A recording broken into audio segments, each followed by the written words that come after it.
ఎరికలోడు ఎరికల్ భాష మాట్లాడతాడు, ఏం చిన్నబుచ్చుకోడు. లంబాడి ఆయన లంబాడి భాష మాట్లాడతాడు, గుజరాతోడు గుజరాతీ మాట్లాడతాడు, పంజాబీ మాట్లాడతాడు, తమిళోడు తమిళ్లో మాట్లాడతాడు. చిన్నబుచ్చుకోడు, వాడు హ్యాపీగా ఫీల్ అవుతాడు, ఇంకాస్త అయితే గర్వంగా కూడా ఫీల్ అవుతాడు. ప్రపంచంలో ఒకే ఒక్క జాతి ఉంది, తన మాతృభాష మాట్లాడటానికి సిగ్గుపడే జాతి. ఏం చేయలేము. దేశ భాషలందు తెలుగు లెస్స. ఎక్కడో విన్నాం, కృష్ణదేవరాయల కాలంలో ఎవడో అన్నాడని ఆయన అన్నాడు. దేశ భాషలందు కాదప్ప, ప్రపంచ భాషలందు తెలుగు లెస్స. ఎందుకో తెలుసండి, అన్ని అక్షరాలు ఉన్నటువంటి భాష ప్రపంచంలో లేదు, అన్ని విడి శబ్దాలు ఉన్నటువంటి భాష ప్రపంచంలో లేదు, అంత సుందరమైన భాష కూడా ప్రపంచంలో లేదు. అది నీకు అప్పనంగా ఊరికే దొరికింది.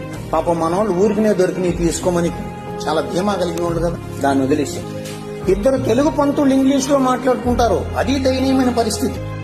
ఈ రోజు నాకు మీరు ప్రతిజ్ఞ చేయగలరా, తెలుగుని ఇష్టపడతాను, తెలుగులో మాట్లాడటానికి సంతోషపడతాను, నేను మాట్లాడను. దాని అర్థం ఇతర భాషలందు వ్యతిరేకతని కాదు, ముఖ్యంగా ప్రపంచ భాషగా ఉన్న ఇంగ్లీష్ యందు వ్యతిరేకత కూడా కాదు.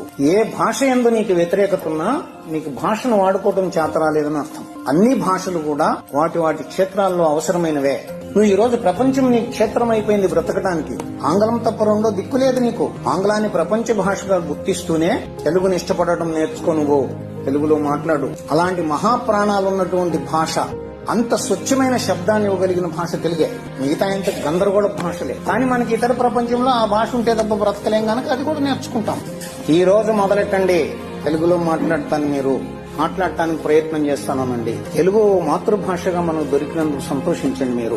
ఓకే మిత్రులారా, పిహెచ్డీ చదివిన వాళ్ళు కూడా తెలుగులో ఉచ్చారణ దోషాలతోనే ఉన్నారు. ఈ రోజున ఉచ్చారణ శాస్త్రం పోయింది తెలుగులో నుంచి. కనుక మనకి ఆ ఉచ్చారణ శబ్దాలు ఉచ్చరింపజేసేవాళ్ళు తల్లి దగ్గర నుంచి కూడా ముఖంలో ముఖం పెట్టి అట్టనాలి నేర్పేవాళ్ళం. అన్ని ఏది అపశబ్దం లేకుండా పలికే. ఇప్పుడు పిహెచ్డీ ఆయన కూడా వస్తానంటాడు, చదువు అంటాడు. కనుక తెలుగుని ఇష్టపడదాం మిత్రులారా. కోట్లాది ప్రాణమా